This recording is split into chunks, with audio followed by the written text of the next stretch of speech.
I'm just Nick, and this is the Eartquaker Devices Bit Commander.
So, it's still 1,000,000 degrees here.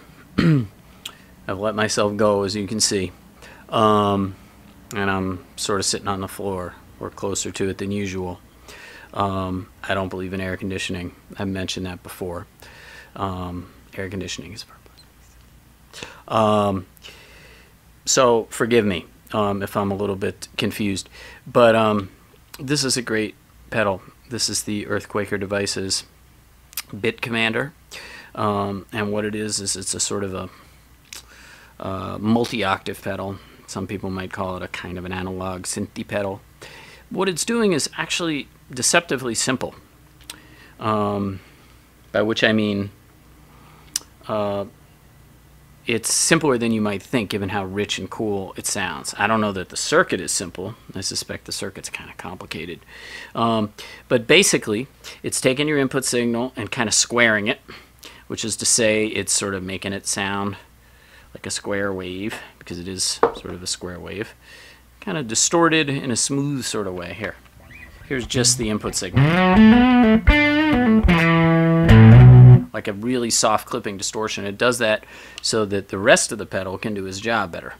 And you can control how much of the squared input signal you got here. And then it's allowing you to dial in however much you want of 2 octaves down. Let's put a little bit of that in. We'll go from the just input signal. Start to add some 2 octave down that they call the sub octave. Sounds pretty nice. And then you can add 1 octave down, as much of that as you want.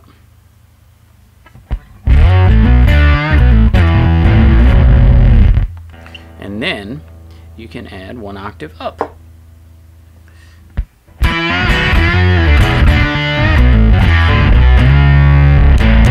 So now we have 3 octave relationships happening in addition to the untreated signal, or the signal that's been squared but is still in the original register. And then you have a overall level knob and a filter knob that allows you to kind of darken or brighten up the thing. At full counterclockwise, I think we're as bright as we can get. And all the way this way, we kind of thicken and darken things up. So you can kind of dial in the kind of amount of edge you want, really. And when you fiddle around with the different proportions of these octaves, you start to get all sorts of interesting and rich overtones.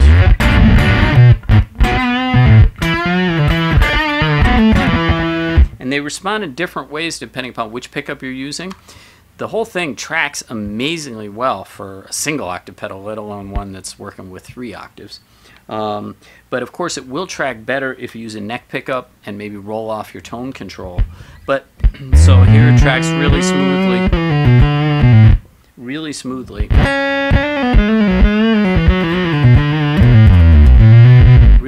and quickly.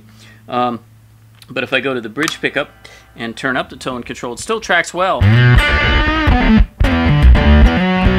But it kind of jumps around a little bit, and it's a little more anarchic, but that can be really a great sound. Now, theoretically, it's only really supposed to track single notes, but it actually does remarkably well with double stops or octave. and even chords. I mean, it's kind of crazy and noisy, but it's still musical, and certainly with power chords.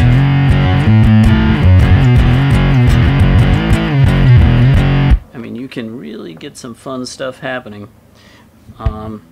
with this thing.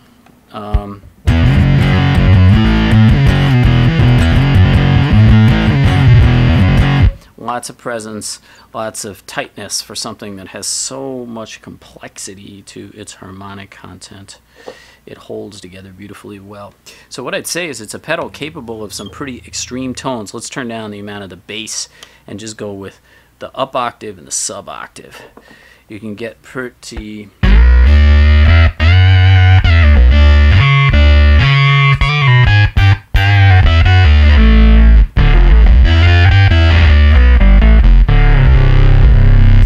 extreme with the sounds, but it's still very controllable and very usable. I mean, this is a pedal that is kind of unique in that sense, or it's one of a handful of pedals that can produce pretty out sounds that you can use live without fear, even if you're not in a noise project.